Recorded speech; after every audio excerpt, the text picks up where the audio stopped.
যদি কেউ সিঙ্গেল ভাবে আসেন তাহলে ভদ্রা পার্ককে অসম্মান করা হবে।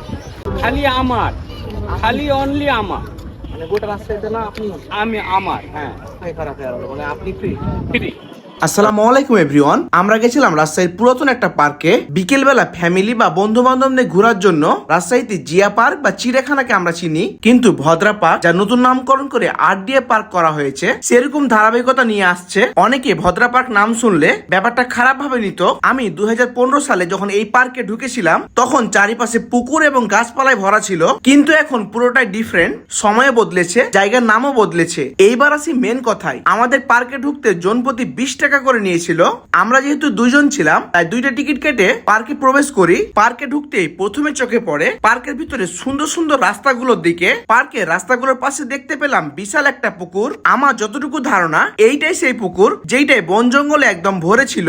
পার্কের এক পাশে ছোট বাচ্চাদের জন্য খেলার জায়গা করা হয়েছে, যদিও আমি কিছু সময়ের জন্য ছোট বাচ্চা হয়ে গেছিলাম। সামনে এগোতে এই সাইডে কিছু দোকান দেখলাম, যদিও সে দোকানগুলো এখনো চালু হয়নি। পার্কের ভিতরে সব থেকে বেশি মজা লেগেছে এই প্লেসটা, যেখানে বড় বড় প্রোগ্রাম অ্যারেঞ্জ করার জন্য জায়গাটা একদম পারফেক্ট। পার্কের এই সাইডে দেখলাম আগের ঐতিহ্যের মতন কিছু কাপল বসে আছে, তারা ভালো কিছু সময় পার করছে। যদিও ওরকম খারাপ কিছু তারা করে নাই, তবে এই পার্কে কাপল বসা দেখলে শুধু খারাপ চিন্তাই মাথায় আসে। একটু সামনে আগাতে এই প্লেসটা সব থেকে বেশি সুন্দর, মানে ঢাকা লেক লেক ফিল আসছিল।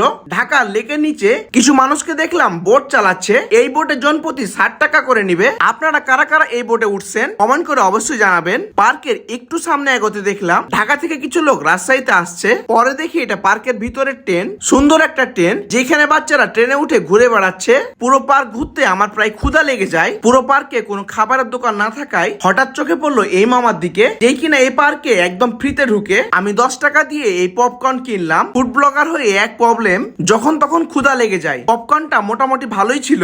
দেখতে দেখতে পুরো পার্কটা ঘোরা কমপ্লিট করলে হঠাৎ করে সজল ভাই চলে আসে। এখানে আপনি এসে কেমন অনুভূতি হচ্ছে? আগের যে একটা ফিল ছিল এখন কিটা আছে?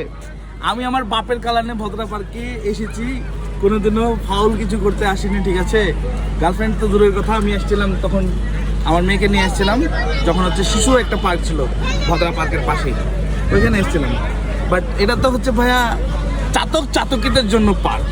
আচ্ছা আচ্ছা আচ্ছা, তাহলে হচ্ছে এখন সময় ছিল, বাট এখন ফ্যামিলি পার্ক। এখন আর যারা এরকম ওয়েদারে ঘরে বসে ন্যাংরা আম এবং আমের আচার খেতে চান তাহলে অবশ্যই আমকুঠি পেজে যোগাযোগ করতে পারেন। আমার এক্সপিরিয়েন্স থেকে বলছি, ফরমালিন মুক্ত ফ্রেশ আম সাথে সরিষার তেলের আচার জাস্ট অন্য লেভেলের। পুরো পার্ক ঘুরতে আমার প্রায় 20 মিনিট মতো সময় লাগলো। সন্ধ্যা নামলে পার্কটা বেশি সুন্দর লাগছিল। ধন্যবাদ সবাইকে। এই ছিল ভদ্রা পার্ক নিয়ে আজকের ভিডিও। আল্লাহ হাফিজ।